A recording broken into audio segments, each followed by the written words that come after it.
Okay, YouTubers, I'm not going to bore you with a whole bunch of stuff, but this is a 2012 Sonic.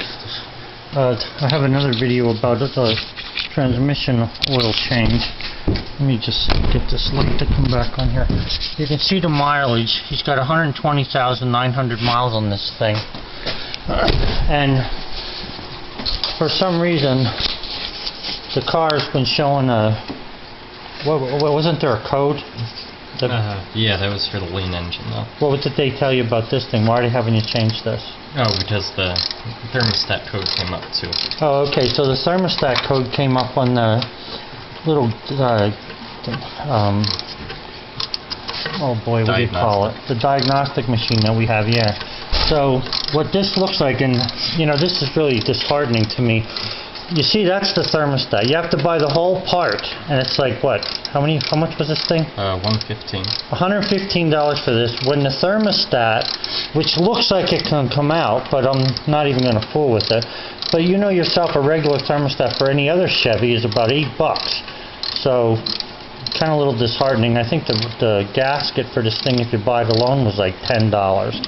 But anyway, what you got to do is you got to drain the antifreeze, and it's time for him to drain the antifreeze after 5 years of, after 3 years and 120,000 miles. So he's in the process of taking. Bring the light up here so I can show this. He's in the process of taking that thermostat out, which is that whole piece. So this is a 1.8 Ecotech, right? Mm-hmm. So we're looking in this. At the back of the engine, I'm calling it the back, it's actually the right side, but this whole housing has to come off. There's 4 bolts in there. You pull off this top wire that goes on to the, I guess it's some kind of a heat sensor, I don't know for sure, but there's a sensor there. Pull that wire off. We've bent this back a little bit, it's on a bracket. It's another sensor that we took off.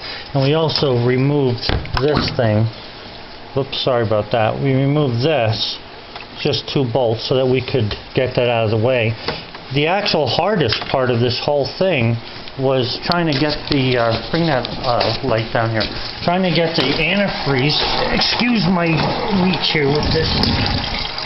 We had to take off this bottom cover, and you can see where the antifreeze comes out there.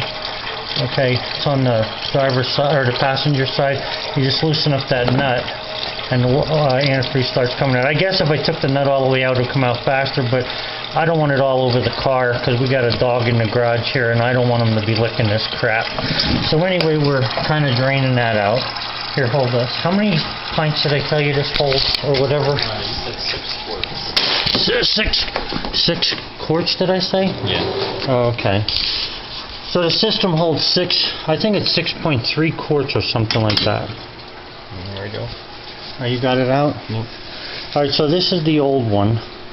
And what we used to do years ago, and some of you older mechanics will know this, is, you know, dip this thing in really hot water to see if it works or whatever. I'm not even going through all that nonsense anymore. It's just not quite worth it. Look at this. Look at the difference in that aftermarket part.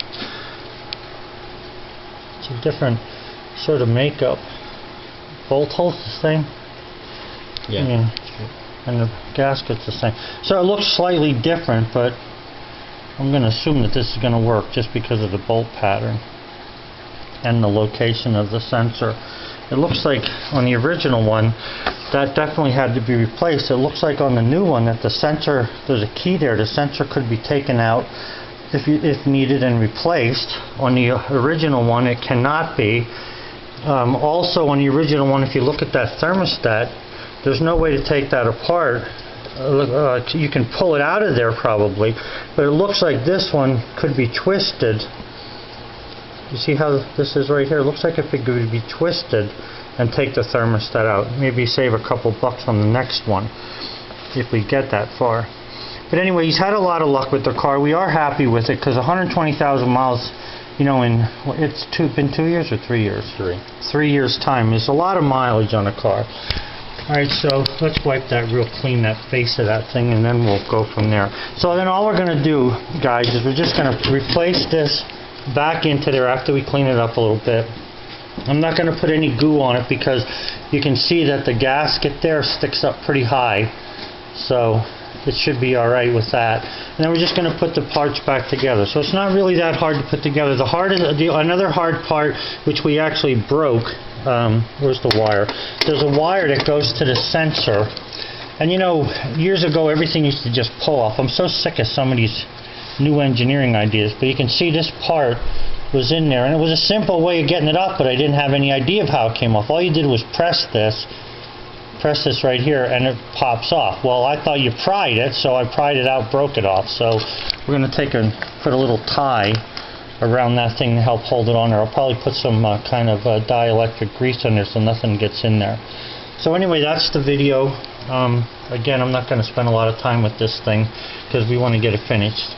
We also have to take the radiator hose off, and we're just going to drain out the antifreeze and replace that. So, okay, that's it. Bye.